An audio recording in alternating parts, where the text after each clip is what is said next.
But yes, Derek Hale and Styles. I know that there's a bit of an age gap, but I was on that ship too. I was so on that ship too. Don't worry. I was so there. Welcome to the Coffeeshop AU.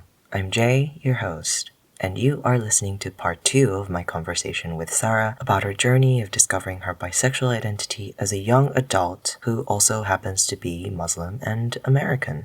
To catch up on our conversation so far, please listen to part 1 of our conversation, and as always, enjoy. So first, I'll start a little bit earlier and with high school and just talk a little bit about that before talking about what happened in college. And with that, I guess what I would say is I didn't recognize these as crushes at the time. And I think I've told you this before, but because I had this very defined idea of what it would look like if I had a crush on someone of the same gender or who basically wasn't a cis man. And I think a lot of the media that I consumed, it was still early 2000s and early 2010s. And so it was very much girl has crush on best friend type of thing and hopelessly in love. And that's what it is. And I never felt like that about any of my quote best friends or people I was really close to. So I was I don't feel hopelessly in love with my best friends. I must not be queer. I think it was really easy to identify what a crush on a cis man looks like because I had seen that a lot and I'd seen people experience that a lot. Yes. But I didn't recognize this admiration and weird attraction as in magnetism, being drawn to someone, not physical attraction.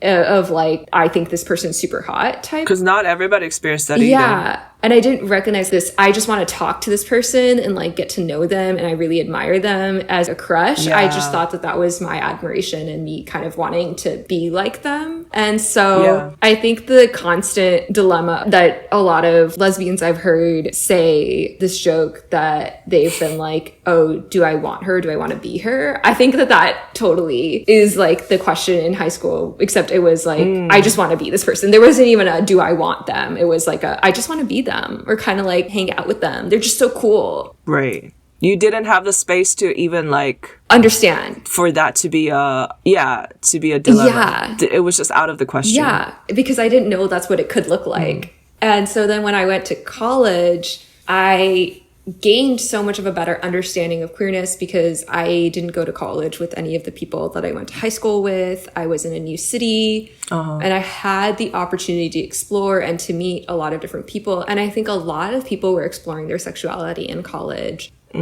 I heard that that's a thing. It is. And I feel a lot of cis quote straight women will be oh, I've never made out with another girl. I want to do it. It's going to be so much fun. And then they're oh, it's so much better than making out with a guy. And they're but I'm totally straight. And I'm are we all Are you? But that is a rite of passage in American college. I feel maybe not, but I feel it's portrayed as that in movies and stuff too. But so many people are exploring it, and I never was oh, I want to make out with someone and just see if it feels right, because I wasn't exploring my sexuality physically at that time. I was still kind of coming into my own, and I didn't even know what dating looked like really at the time when I first started in college. And then I was in college, peak Tumblr era, and Tumblr was really where I got my exposure to queerness and queer theory, and things really started to make sense. And then I also realized when people would ask me would you make out with someone who wasn't a cis man, just hypothetically, and I was yeah, of course, whatever, it's not a big deal. And then they'll be okay, and you think you're straight? And I'd be oh, you might be onto something. Good question. Critical thinking skills. Yeah. And I don't think we talked about this, but when I was in middle school, I read this book. It's called Born Confused. And it's the story about this South Asian girl. I think she's Indian American, if I remember correctly. And that was my first exposure to a queer character and a trans character in fiction. There were two different characters. One of them is queer, one of them is trans. Wow. And it was, I want to say around 6th grade when I first read this book. Yeah. The main character is I guess, presumed to be straight, or doesn't really talk about her sexuality as in a queer perspective from what I remember. But there is a character who's queer, and, you know, her girlfriend breaks her heart. Sorry, spoilers, if anybody ends up reading this book.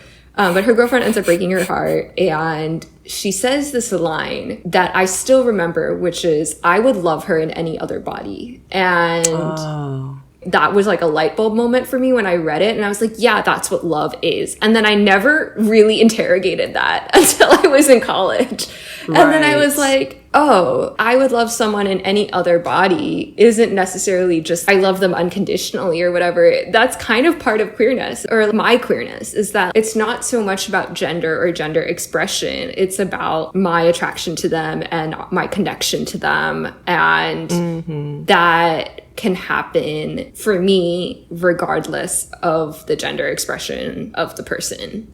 Yeah. And so the more I met people who were openly queer or figuring that out, or who were like, hey, and you think you straight? Like, let me ask you this thing. Oh, you answered it this way? Like, you really think you're straight? And then like the more I was like on Tumblr and reading queer theory brought down to a 19-year-old, 20-year-old's level. Right. That's important too. Yeah. I was like, oh my God, this all makes sense. Yeah. Yeah. And then I was like, oh, I'm gay, but like not gay. I'm queer. I'm bisexual. What does that even mean? And then I was like, oh my God. When the floodgates started opening, it opened all the way, you know? But it just took a while. Right. Totally. Uh-huh. I remember when I was like 4 or 5, my favorite thing to do was drawing, just doodling all the time. And I was still going to church. I was being taken to church every week. And my favorite sermons were about Jesus, stories about Jesus. Because I really vibed with what he was doing. Yeah, Jesus was pretty dope. He was like the anarchist of his time. Yes. I feel like. Yeah. And so one day I just decided I was going to draw Jesus because I really liked the things that he did in the Bible. And I was really in that phase of like drawing naked people. And I drew Jesus and I was really proud of it. And I showed my mom like, hey, I drew Jesus. And she was like, oh, like, okay, so your version of Jesus has like full on facial hair, long eyelashes, boobs, and also a penis with like a full patch of like pubic hair. And she's like, this is Jesus? And I was like, yeah, it's Jesus. Just like, okay. And she didn't say anything, but I have this like really vivid memory of drawing Jesus with like feminine chest and a penis. And I just thought that's what Jesus looked like for whatever reason. Like, and nobody had told me about trans people or anything. But I just thought about Jesus and love, and I'm like, this is Jesus. Big chest means a big heart. You gotta have a lot of cushion to protect your big heart. So you gotta have big boobs. No, I'm kidding. I feel like that makes sense as a child. Yeah, to me, it was like the most complete human form. And because he was so encompassing, right? Like he was the embodiment of love. And I guess for whatever reason, to me, that just made the most sense that he would look like that. And so just that line of I would love her in any other body is, I think if I had read that as a kid, I would have also really understood that to mean like, yeah, that's what love is, because it's not about the body parts. Yeah. It's about who the person is inside. It's true. Yeah. I know like probably someone listening is probably going to be like, oh, it's blasphemous to draw Jesus this way or whatever. But I think that really, truly, especially with this feeling that you're describing, it's so pure, you know? And that's what love is. Like, regardless of what Jesus looked like, it's really about what Jesus stood for. And there's so many different ways people have physically represented Jesus. Like, I think here in the United States, you see Jesus as like a very blonde hair, blue-eyed man, even though he was from Bethlehem, which means that he was Arab and probably didn't have blonde hair or blue eyes. And there, across cultures, you see people interpreting Jesus to look more like them. And so you have like Korean Jesus, you have black Jesus, you have brown Jesus, you have white Jesus. We have Korean Jesus? I didn't know this. I've been to a Korean American church and I've seen Korean Jesus. So I don't know if you have Korean Jesus in Korea because I've never been to a church in Korea. No, he was always a white man when I was growing up. And so was God. Like an older version of white man. Fascinating. Because the 2 times I've been to a Korean American church, 2 different Korean American churches, I've seen Korean Jesus. Wow. Like very pale skin, long, dark hair, dark eyes. Wow. Yeah. That is so interesting. I feel like people will interpret Jesus kind of in a way that they can connect to because Yes. ultimately it's not about the flesh and the body. It's about the meaning, about his teachings, about being a good person, about taking care of the poor and about loving your neighbor, Yes. you know, and these kinds of things. And Yeah, I'm being non-judgmental. right. And so, you know, that is love. So I totally agree. And I think there's so many different forms of love besides romantic love. Platonic love is so important and so necessary and is something that we often diminish in our society, but is really what keeps the world going. Absolutely. Yes. One of the things that I found super interesting about your time at university or college is that you switched majors. Yes. And that played a big part in your being able to actually start to explore your sexuality too, or your queerness, rather. Yes. So would you mind telling us a little bit about that? Yeah. So I switched majors when I was around 20. And I hadn't really explored my queerness at that point because I didn't even realize at that point that I was queer because I was in such a heteronormative major. Yeah, so I feel like the major itself is not heteronormative, but like the people in it were pretty heteronormative because it leads to a stable career path. It leads to like some level of respect in larger society. It kind of falls into this trajectory of you graduate, you get this job, it's a stable job, you stick with it for like 20-30 years, you retire, and like whatever else you do outside of that career trajectory is your own business. But that's kind of how it tends to go for most people. Yeah. And so I guess it attracts like a very heteronormative crowd. And it was also at my school a very white major and a very like upper middle class to upper class major. And I come from a working class background and I am brown and I was the darkest person in most of my classes when I was in that major. And I'm brown, I'm like South Asian, which means that I had no black classmates, for example, which was wild to me because I grew up in Florida and I went to public school there. So I had a lot of Latina classmates and a lot of black classmates. And I actually ended up having fewer white classmates. And then I come to the school and there were no Latina classmates. There were other Asians, East Asian and Southeast Asian. And then there was me. So there were 4 of us total who were people of color. And then everybody else was white in my major. Whoa. Yeah. And that was like our ethnic breakdown. And so it was such a culture shock. You know, it's a very respectable major. It's very favored by upper middle class white people. And that's not like a knock at it or saying like it's a bad thing or anything like that. But just saying that like it did attract a certain type of crowd. And I didn't fit in with that crowd. Sure. And then I switched my major and I went into the arts and I ended up double majoring in 2 different art majors. And that's when I met people who were exploring themselves in so many different ways, not just their sexuality and not just their gender, but just like creatively exploring themselves. And I feel like I was then able to creatively explore myself, my identity, who I was. And the major was like a lot more diverse, both of them. Like I wasn't the only one of 4 Asian kids. I wasn't even one of 4 POC. You know, there were more people of color and it was like a wider variety of people of color. And you know, and by the time I switched my major, everybody else at my previous major who was Asian had also left that major. So I was like the last Asian standing. I was Oh my God. I was like the last one there, and then I was like gone, and I was like from the class that I started with. And so then I was like, oh my God, okay. Did they all switch over to some sort of art major as well, or Most of them did. Only one of them didn't. Okay. Wow. Okay. One of them went into engineering, and then the rest of us were into different art majors. Right. But even the engineering school was more diverse.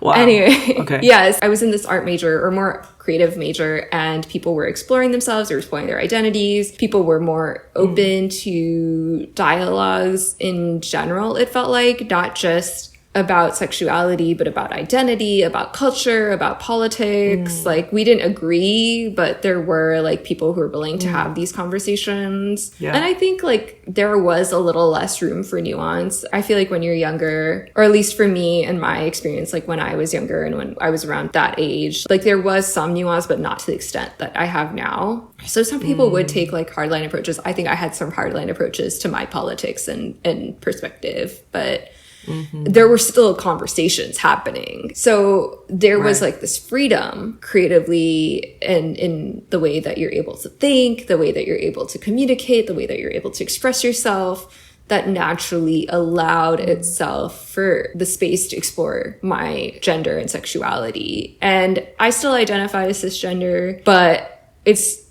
something that I have been able to think about, you know? It's not like my gender was never a question to me. It's like, it was something that I have been able to like challenge consistently and think about consistently. And that was kind of where I was really able to start questioning and exploring and understanding. And I feel like I met a lot more queer people once I switched majors. And seeing the different ways of queerness, or like how different everybody who identified as queer was, it made me realize that, yeah, I didn't fall into this like mold that I thought queerness looked like when I was in high school, because that mold didn't really exist. That was like just what was presented to me, but that wasn't true. And then when I got to see everybody in their different queernesses, I guess if you want to call it that, I was like, oh, I kind of fit in somewhere here. Like I can kind of slot myself in somewhere on this little spectrum. And I was like, light bulb. It took a while. And again, I give huge... That and Tumblr. Yeah, I give huge credit to Tumblr. But also all of those people were on Tumblr. And so I was like, oh, this is where you're getting your information from. So shout out Tumblr, early 2010s. Shout out to Tumblr. Yeah. You said that you met somebody at a queer event or a queer space, and they approached you and they said they knew you were on Tumblr because they follow you on Tumblr. Not quite. So one of my classmates and we were talking about queerness, and that I thought I was coming out to them, and I was like, yeah, you know, I kind of maybe. And then they were like, yeah, I follow you on Tumblr, I know you're bi. And I was like, oh, I forgot. Amazing. And I was like, oh, amazing. Yeah, I forgot you follow, because like I didn't follow all my classmates on Tumblr, and not all of them followed me. And so I knew which Tumblr accounts to follow through them, but you know, only a few of us followed each other. And so when they were like, oh yeah, I follow you on Tumblr, I was like, oh shit, I forgot. You know, like, it wasn't like something I kept track of. Yeah. And then I was like, oh. You know, the most amazing thing about that is that every one of your classmates had a Tumblr page. I thought that was like the only people that I know of who have Tumblr pages still, because I discovered Tumblr like in my like maybe mid-20s. Through the world of fan fiction and just individual writers who had their own Tumblr pages, and I would go over and they would just have like pictures of doors. That's all they had on Tumblr. And of course it was known for its porn content still back then. I'm not sure about now, but no, it's not anymore.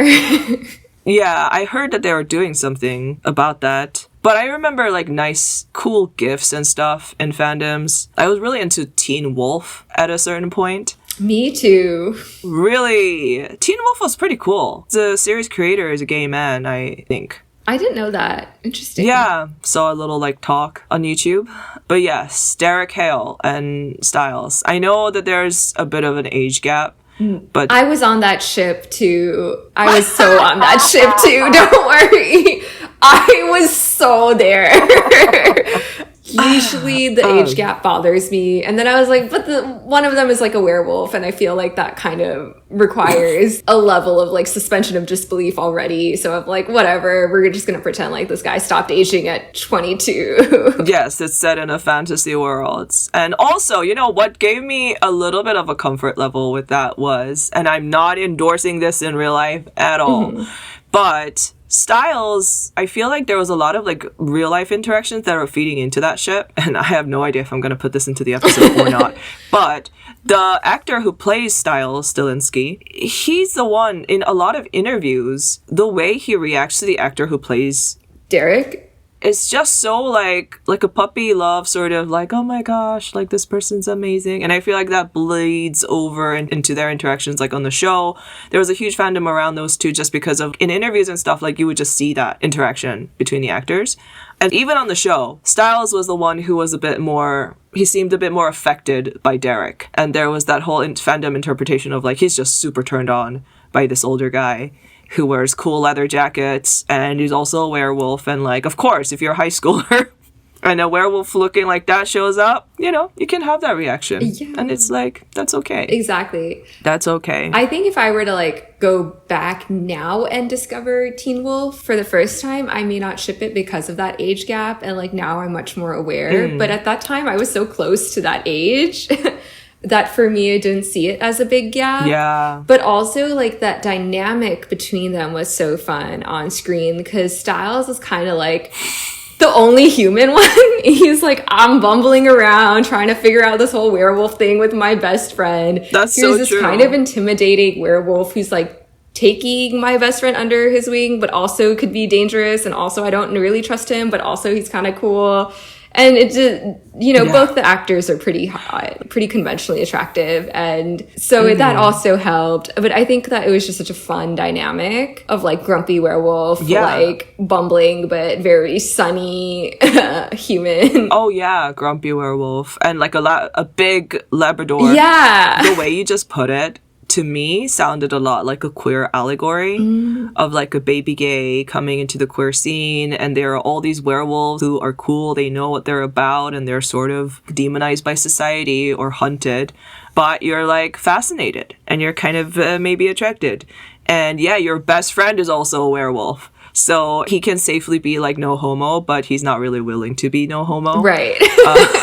Yeah. We're like really getting into this. I never really read a lot of fan fiction in that fandom because I just couldn't connect to the writing. But I loved the GIFs and the fan videos people would make. It was just so funny and so relatable. Yeah. Like you, I don't know if I would do it now. It's about a bunch of teenagers.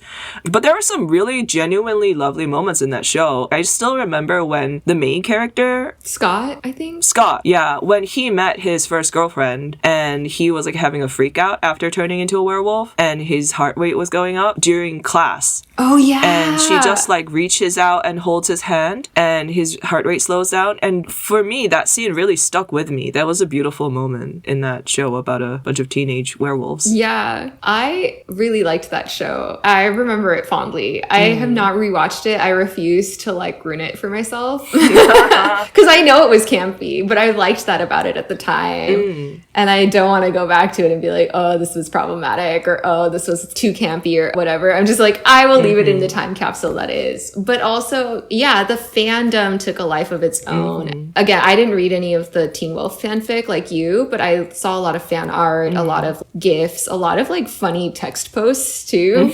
And I think that definitely is something that I look back fondly on. I have some of my favorite ships, and that's one of the ships that I really enjoyed in college. Aww.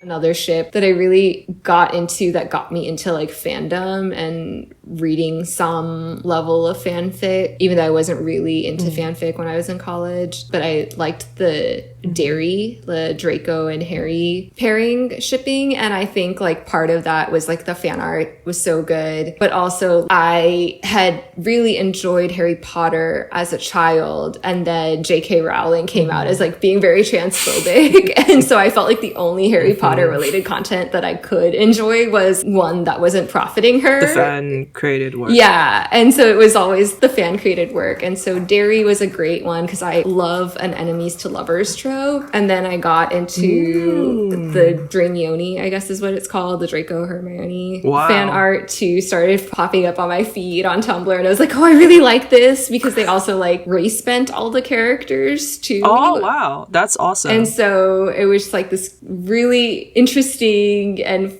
cool and like fun and more like relatable artwork, and it had just taken a life of its own, and I just really enjoyed that. Another big ship that I got into thanks to Tumblr was from Avatar: The Last Airbender, and both the like Zuko Sokka and the Zuko Katara ships. Again, enemies to lovers, or like kind of serious, grumpy one and kind of goofy, fun one. Yeah. Very fun dynamics. I get that, yeah. Now I'm just going through all my favorite ships and finding the friends to... No, not friends to enemies.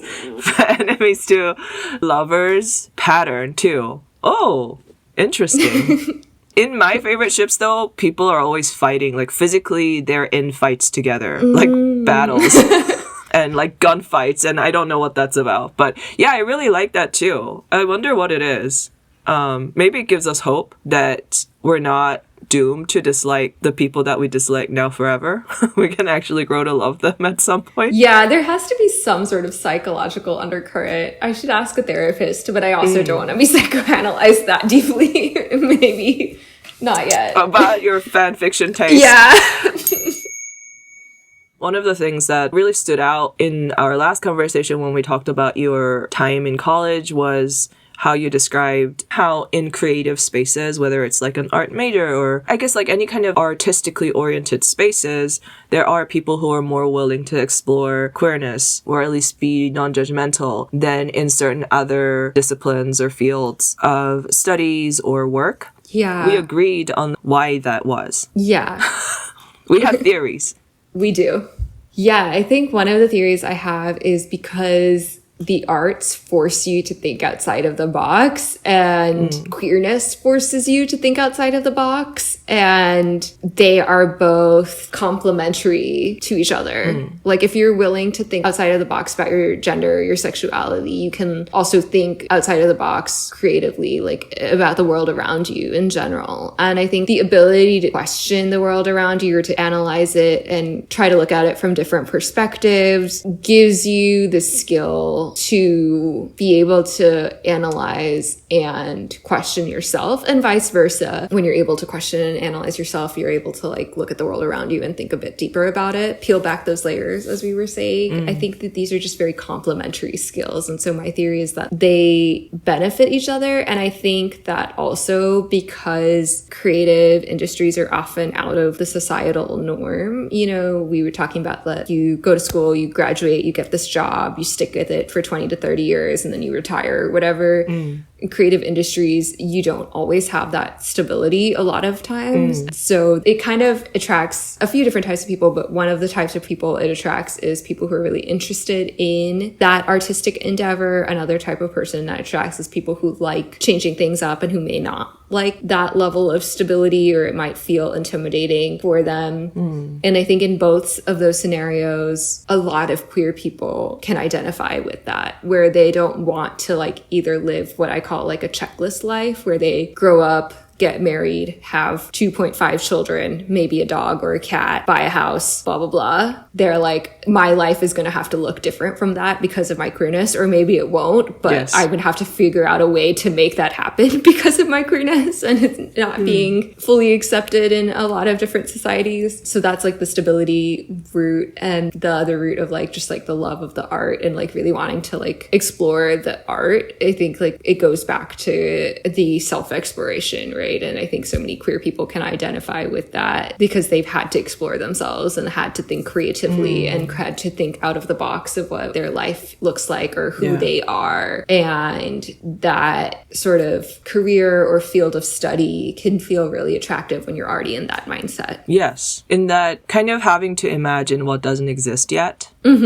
Exactly. And that requires a lot of imagination, a lot of what ifs, and that ties in so closely with any other type of creative endeavor. And I was speaking with someone who was, I think maybe was interested in me in a romantic / sexual sense. And this person was not super certain about where they stood on in terms of labels. They're acknowledging that they are not 100% straight, but also not really willing to claim that title of queer. Those were their words. And then I said, at this stage in my life, I don't know if I can get really involved on that level with somebody who doesn't identify as being part of the queer community. And they asked me why, which is a valid question. And I couldn't really answer the question in the moment. And I gave them some form of answer. But then later on, I was thinking about it on my own. And in a different conversation with my trans friends, I said to them, you know, someone asked me this question. And I think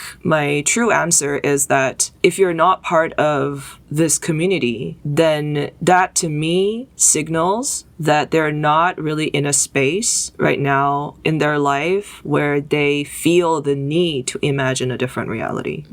The reason I feel so comfortable and so much growth in the queer communities that I am part of now is because I know that we're collectively all putting our effort into imagining a different reality where we can thrive, where we can exist with less fear and more safety and with more joy. And I feel like maybe on different levels, but we're all part of that effort actively. And that to me is very important. That gives me a sense of safety, gives me a sense of commitment, and yeah, just reality, you know, the reality we're working towards together. And that's the significant difference for me. And I was able to just come to that conclusion because somebody asked me that question. But that's something that I hadn't thought about before. And I think it relates to your experience in the more art-leaning major that you studied and the kinds of people that you found also drawn to those studies. I do want to go back and say, like, there was one other group of people who I interacted with who I feel like have that overlap of queer and in the arts major.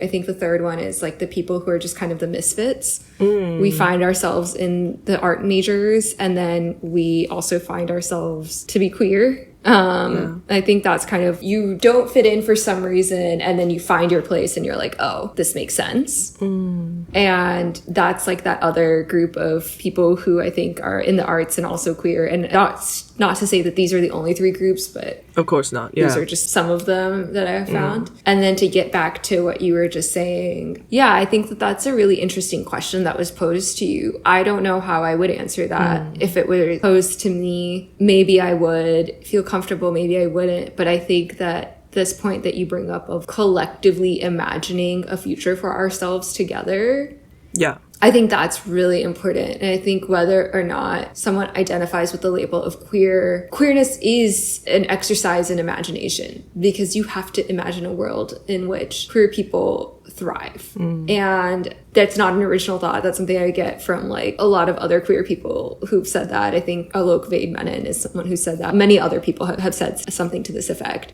Can I interject? Just really quickly, I saw an interview with Alok pretty recently where the interviewer was like, so what is this reality that you're imagining for queer people such as yourself? And they said, we're already living in it. We are creating it by existing as ourselves. And, you know, like everything they say all the time, every word that comes out of their mouth is always like earth-shattering for me. But that is also important to remember, I think. I really agree with that. And so they're obviously not the representative of the queer community, of course, but it takes all sorts of people like them who are really, I feel like, at the forefront of creating these changes. And then there are some people like the rest of us who are all we all have to find our own ways, I think. But it's also a collective effort at the same time. So that's why I feel like it's important for, like you said, there are like different queer people echoing similar sentiments and messages. And it's because we all each have lived experiences that brings us to that conclusion, right? That there isn't enough space in this world for us to exist as ourselves. And so we need to actively create those spaces. Yeah. It reminds me of this quote, I believe, by James Baldwin, who said that the place in which I belong will not exist until I create it. And I have my laptop open, so let me double check that quote. I think that this is something that people who are marginalized in society, whether it's because you're Black, or whether it's because you're brown, or whether it's because you're queer, or whether it's because of your intersecting identities, or whether it's because you're, you know, religion, all of these things, like religion. So you can be queer and trans and Muslim and or Sikh or whatnot, and you know, all of these different intersecting identities, and you have all of these layers of marginalization. And all that is to say that so many of us struggle to find this place which we belong, because we live in this very patriarchal, cis-het, Eurocentric society that props up a certain kind of ideal and wants us to fit that. And I feel like majority of the people globally do not fit that. Yeah. Yet we're all held to this standard. Yeah. And, you know, we all have to imagine a place in which we can exist and thrive. And I think queerness is just one of those identities that force us to imagine that. Out of necessity. Yeah. We don't have that luxury to kind of be like, in all these other ways I fit in with the mainstream, or I fit in with this ideal. Yeah. And so I can just put my blinders on and not have to worry about it. You know, I read or heard somewhere, if you can afford to walk away from a conversation when it starts to get uncomfortable for you, that's privilege. I really, you know, that's a very accurate way of putting it, I think. The reason I see this as such a collective thing and a very individual thing at the same time is because once you start to peel back those layers and you see that we really need to create new realities for ourselves, and you begin to understand intersectionality and the certain privileges that you have others don't, and that others do that you don't, it becomes clear to you that it's about you and it's about all these other people who are standing at different points in these intersectionalities. So in order to create a reality for you where you can be safe and you can thrive, we need to come up with a solution where other people we can all who come from different, other people who are different from you can also be safe and be whole and thrive together. So I think it's really wonderful that once you start to peel back those layers, like you see this interconnectivity. Yeah.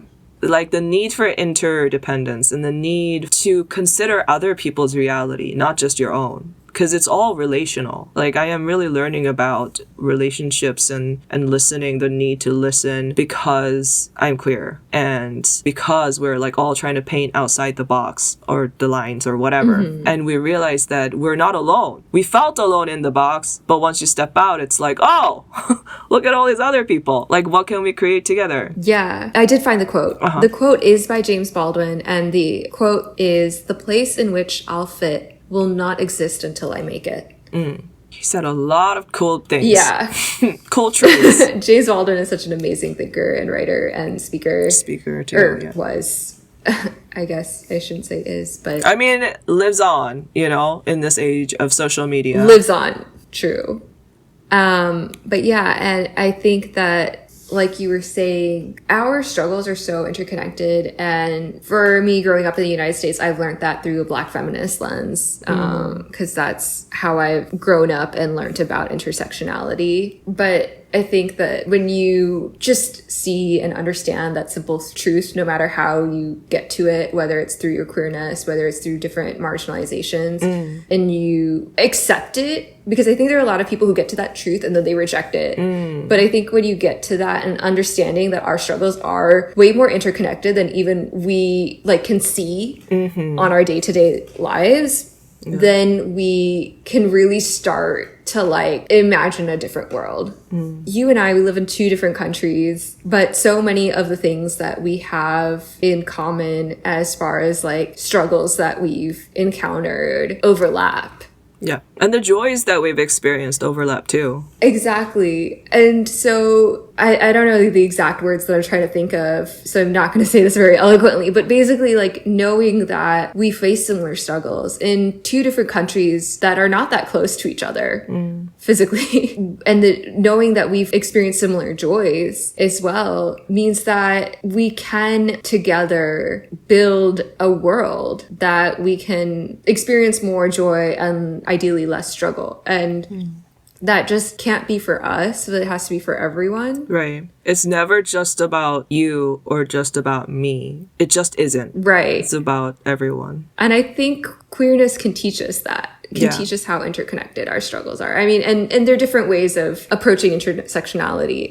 Like I said, I'm not going to say this very eloquently, but there are different ways of coming into intersectionality. But I think if you see how interconnected our struggles are, acknowledge it and not reject it, then you can start to do that work, is I think what I'm trying to say. Is you can start to say, hey, let's try this. Let's take this approach and see if that works. Or let's try this other thing, but let's start the work. Or, there are a lot of people who are doing the work. Let me get involved in this way. Yeah. And I think my favorite thing about being part of the queer community's teas, there are multiple, is that most of the time when somebody says, hey, shall we try this? So many people just jump and they're like, yes. Like so many people are willing to do the work rather than, oh, maybe later, maybe when the time is better, because we all feel the necessity like on a day-to-day basis for things to change. I just really like that about the queer communities I've encountered. Yeah. And I agree. Yeah, it's like, it doesn't have to be through being queer, like getting involved in creating a new, different reality for more people to be happier in.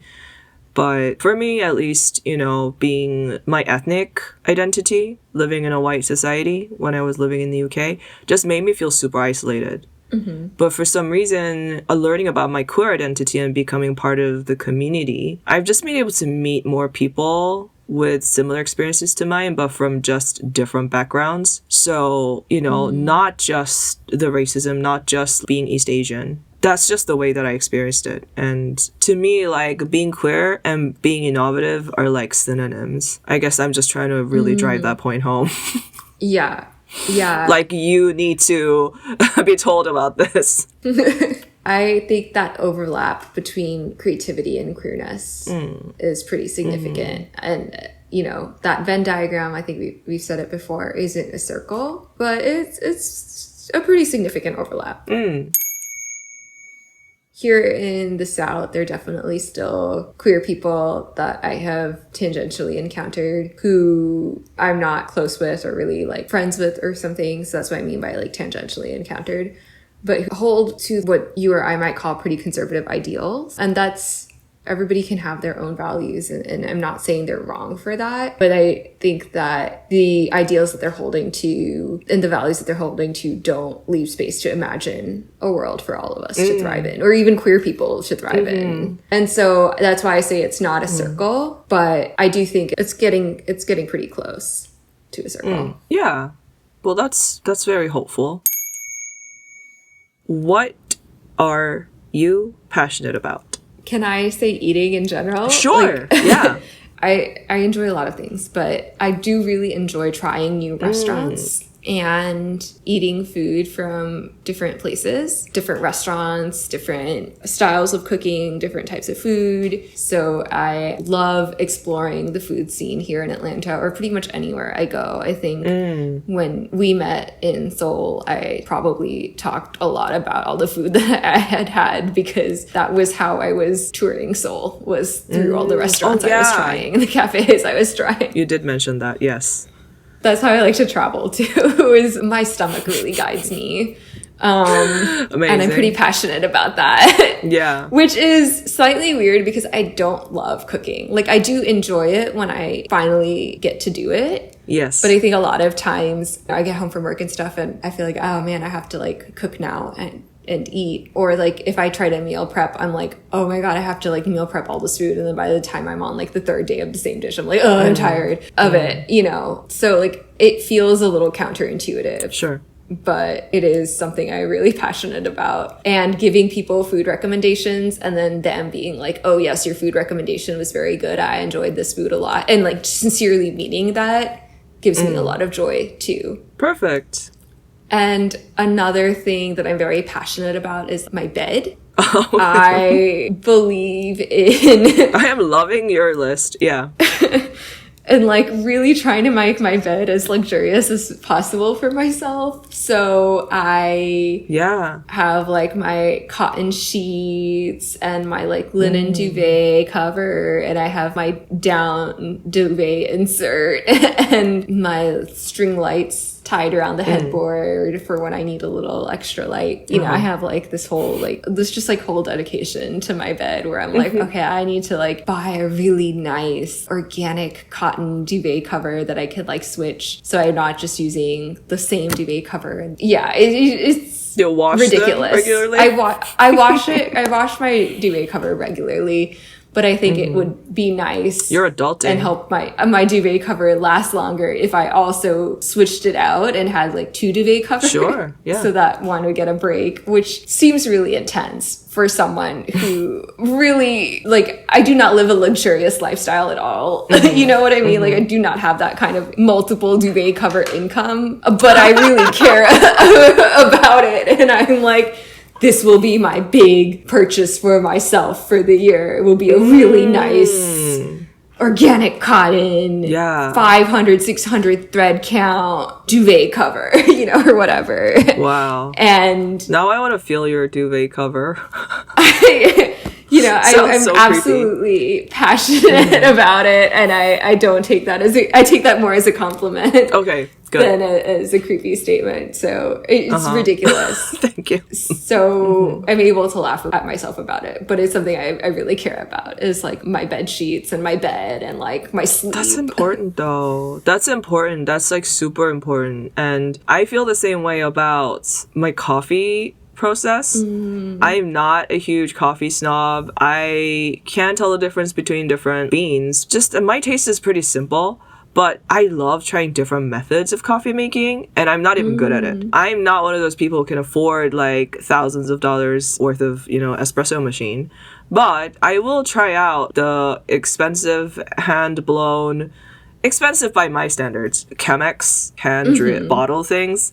I know exactly what you're talking about. Yeah, because they look nice too. I am a sucker for things that look nice. Yeah. So I tried that. I found out I'm not good at making hand drip coffee. So I'm like trying different brands of instant coffee too. And they're not like pricey, but I'm like, I have to try. I just do. How will you know if you don't try? How will you know if you don't try, right? What I'm discovering is that my taste is simple. It's basic, but it's the journey that really delights me. And now I've bought a coffee machine that also was not expensive, but kind of expensive on my budget for now. And just trying out all these different capsules came with the different flavors as like a complimentary thing. That felt super luxurious because I'm like, what? I get to try out 8 different flavors of these coffees.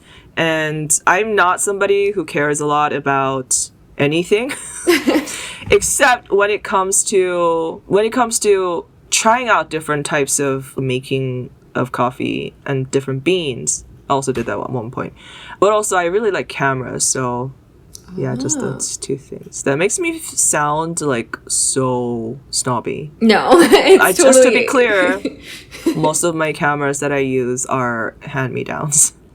But I get specific. It's like the things that you feel passionate about, I feel like, is when you are really willing to spend a significant amount of your budget, whether that's money or time or energy, and get specific with it. You're really focused on one thing. And it doesn't have to make sense to anybody else. It's what are you passionate about? Yeah. Not what do you think you should be passionate about? That makes sense. So personal to you. I really like that. I appreciate that a lot. Yeah. Also, I was going to say I have a French press here, and I have a filter for like South Indian style filter coffee. It's like made a certain way. So if you ever come to visit, or if I come to Korea, I will bring these with me, and then you can try out some more different styles of coffee making. Hell yeah. Is there anything that you do to feel at peace, especially when things are not peaceful in life? Yes. I think grounding myself with community, especially recently, has been very big. I don't know when your podcast episode is coming out, but right now there is a siege, a genocide happening in Gaza, and I have been going with my friends to protest. I've been trying to call my congresspeople, ask them to call for a ceasefire. And I think that it's very easy to despair. I think it's sometimes harder to have hope. And I think that my community has been such a grounding force in the having hope and in propping each other up and in helping each other, supporting each other in this collective struggle. My friends will do things like bring snacks or water bottles to distribute to protesters, not just our like little group, but like in general. Or you know, we'll discuss things together or give each other space to like vent about things. And, you know, people have been doxxed in my community or have had to worry about repercussions to their careers, etc. And having a space where we're all able to like hold each other and uplift each other and like be there emotionally for each other has made this period in time, which has been really like difficult. And of course, like I'm not living in Gaza, I'm like not even going through the worst of it, but it's been really frustrating to see how little our government cares about what we have to say and how easily disregarded we are, even though I think it's something that we all kind of knew. It can be very dispiriting, and to have the community that I do has meant that I haven't felt despair or dispirited to too much of an extent, that I feel consistently hopeful and I feel consistently ready to keep going, if that makes sense. Yeah, that makes sense. What are you most excited about these days? Which maybe sounds a little bit, I don't know, out of turn after this. Yeah. Maybe. I don't know. Maybe it's not. I think I'm pretty hopeful. You know, I've mentioned Cop City and, of course, right now the siege on Gaza. And I think I see people in this fight and, like, I feel like it may take a while, but I see so much strength in our various communities and in these fights. And I think that spirit is probably my answer. That hope, that spirit, that love, that dedication. Yeah, that is what I'm also most excited about is that passion. You know, I had a conversation with a friend earlier today where we weren't exactly on the same page when it came to protesting and outreach and what is the best way to reach people who may not necessarily feel as inclined to boycott or as inclined to call their congressperson. And I think something he was saying, I was like, I think maybe you're underestimating people. And then something I was saying, I was like, wait, I realized like maybe I'm overestimating people. And, you know, I think that even though we were coming at it slightly differently from like two different approaches, the fact that we were having this conversation and working together and thinking about these different ways to approach people who may not be as invested in these various struggles as we are, that gives me a lot of hope. And I think that is probably my answer, is that hope and that willingness and openness to discuss and figure out solutions and try our best.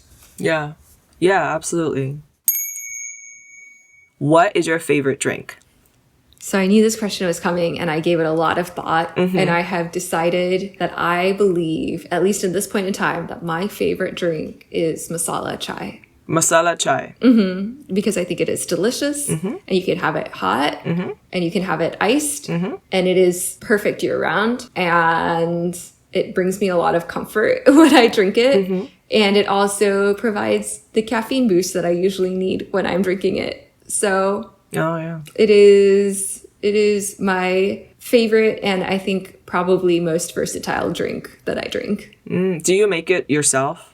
I make it, I buy it, all of the things. Like, I have like my own way of making it. When I visit my parents, I just let my dad make it. My mom makes it too. Like, they both make it, but I think the way my dad makes it is closer to how I like it usually. And then I'll like buy it at restaurants that offer it, not like American cafes, but like South Asian restaurants that cater to South Asians. And I'll have friends make it sometimes when I go over to their place.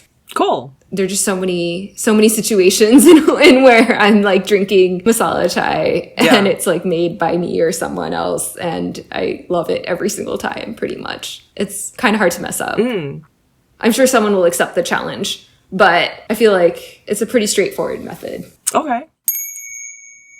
Masala, is it a type of spice? Masala just means spice. Oh, okay. Usually it refers to a spice mixture. Okay. Yeah, I think across the South Asian subcontinent, that might also mean different things for different people. The way that people might interpret it is different. And then because I'm East African, the way I interpret it might be different, like, than if I was directly from the subcontinent. For me, when I say masala chai, I mean like a black tea with milk that's boiled with spices. And those spices include clove, cardamom, and cinnamon.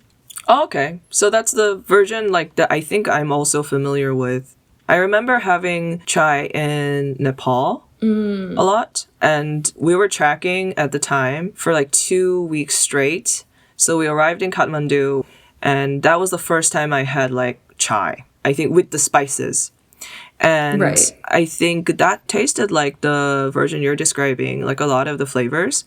And it was honestly one of the best drinks I've ever had in my life. I remember like everything about that moment because I was a grumpy like teenager and I was so tired. And then I had one sip of that chai from like it was like a cafe on a street, like a really busy street. I was like overwhelmed, like all this like sensory overload and everything. And then I take one sip of this chai and I'm like, what is this magical concoction?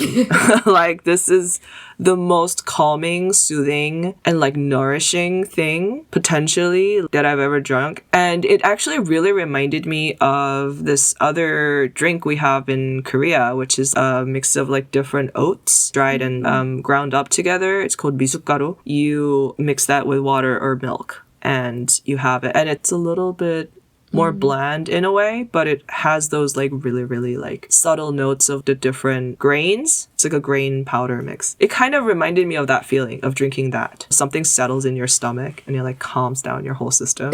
Yeah, I need to try that. Bisukaru? Mizukaru. I'm sure you can find it in if you have an international food market there that has East Asian food groups. We have an H Mart for sure. Oh, cool.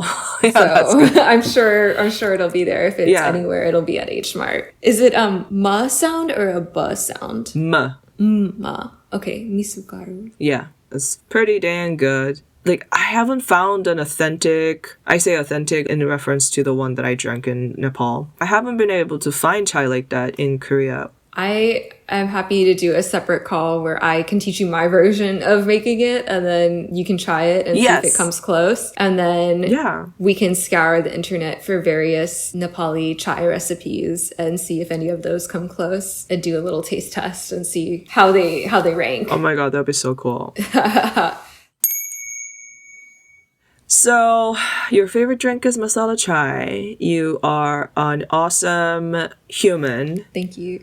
We haven't known each other long, but I think I can say that with some confidence. Aww. And I'm so glad that you decided to visit Korea last February of this year. And that we were introduced by some magical thread of connection, human queer connection. Me too. And thank you so much for sitting down with the Coffeeshop AU and talking with us today. Yes, thank you so much for inviting me and having me. And it's so wild to me, even now, to think that we only met in February and we met through like, it felt like a fated almost, or like if it was like a movie or like a TV show, you'd be like, this is unrealistic. But completely. It still blows my mind that we met without having any sort of idea that we had a person in common, and not just like a person in common, the person who kind of inadvertently connected us because they added me to this group and all of that, and that you were living in their place. Like, I don't know. It still blows my mind. So, yeah. I know, yeah. Oh man, there are some other like really interesting, surprising connections that I've discovered in Korea. But yes, in this one, I really felt the magic of existing together on this earth as queer folks who have done the work to really come into who we are, right? Because we would never have found each other in this way if we weren't both proudly and loudly, or at least to ourselves, very much queer, and working on our understanding of being queer in this life at this time together. So I'm just really grateful for that. It really felt like a gift from the universe for me. Yes. Personally. No, I would agree with that phrasing for sure. Yeah. It really did feel like a gift. Yeah. And so serendipitous, and yet yes, also in some ways so inevitable. Yeah, exactly. I think we should write poetry together. Yes. I don't think anybody else will understand it, but we will.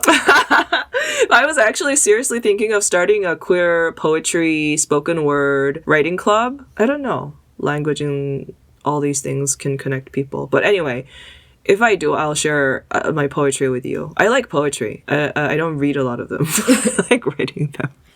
But life is poetry, you know? Yeah. Being queer is magic and poetry.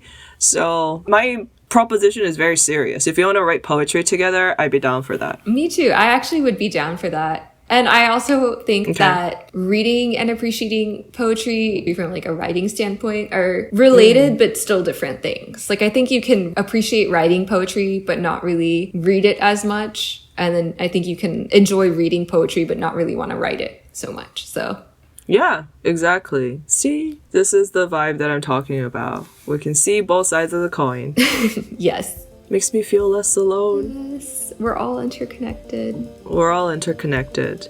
I hope you have a great night. Thank you. I hope you have a great day. Thank you. In your high thread count cotton sheets. I'm not quite there yet. I haven't bought it all yet. I have cotton sheets, but not super high thread count yet. Okay. But I will one day. Okay. Very soon. Okay. Awesome. Nice to have some goals. New Year resolution. Exactly. Buy those sheets. So, hope you have a good night. Thank you. And I will talk to you next time. Sounds good. Bye. Bye.